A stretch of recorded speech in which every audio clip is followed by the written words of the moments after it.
करूया दुधी भोपळ्याची भाजी. बघा लहान मुलं खात नाही म्हणतात ना, अशा पद्धतीने करून बघा, कसे खात नाही कळेलच. हा एवढा दुधी भोपळा आहे, त्याच्यासाठी ह्या 4-5 मिरच्या घेतल्या. माझ्या मिरच्या तिखट नाही आहेत म्हणून मी एवढ्या घेतल्या. कोथिंबीर, लसूण, अर्धी वाटी शेंगदाणे आणि जिरं. हे सगळं आपल्याला भाजून घ्यायचंय आता कढईत. थोडंसं तेल घालायचंय. त्यात ह्या मिरच्या मिरच्या भाजत आल्या की थोड्या बाकी शेंगदाणे टाकायचे, तर त्यातच भाजायचे. आता लसूण पण टाकून घ्यायचा. जिरं,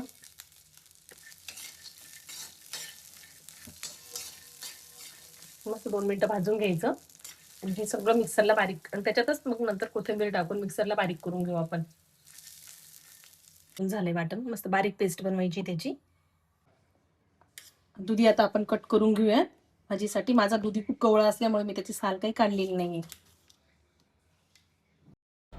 दुधी कोवळा असेल तर त्याची साल अजिबात काढायची नाही, त्याच्यातच सगळं फायबर असतं. कढईत तेल घालू.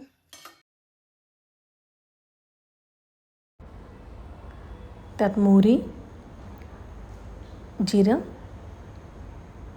आणि थोडासा चिमूटभर हिंगाची आपण फोडणी करून घेऊयात. त्यातच मग हे वाटण आहे ते आपण टाकून घेऊ. ते मस्त 2 मिनटं तेल सुटेपर्यंत परतून घ्यायचं आहे.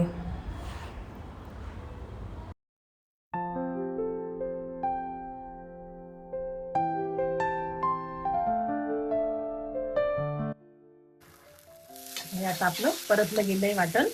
त्याला छान तेल सुटलंय साईडने. त्यात आपण सगळं दुधी भोपळ्याच्या फोडी घालायच्या.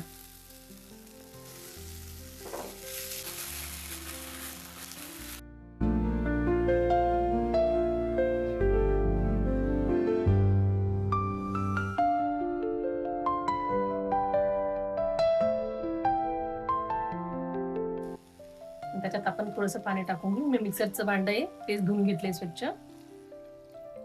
त्याला खूप पाणी टाकायची गरज नाही, कारण की ऑलरेडी भोपळ्याला खूप पाणी सुटतं. चवीनुसार मीठ टाकून घेऊ आपण. आता हे आपण 10 मिनिटं भाजी तशी झाकून ठेवू. 10 मिनिटांनी परत एकदा आपण तिला हलवूयात. 10 मिनिटं झाले. आता आपण मिक्स करून घेऊ, भाजीला चाळून घेऊया. अजून 5-5 मिनिटं लागतील भाजी शिजायला. भरपूर पाणी सुटलंय बघा तिला.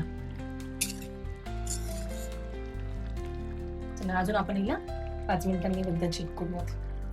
चला 7 मिनिटापर्यंत मी तसंच ठेवलं होतं. एकदा चेक करून बघू आपण. मस्त पाणी पण गेले तिच्यातलं, सुकलं आता. मस्त भाजी.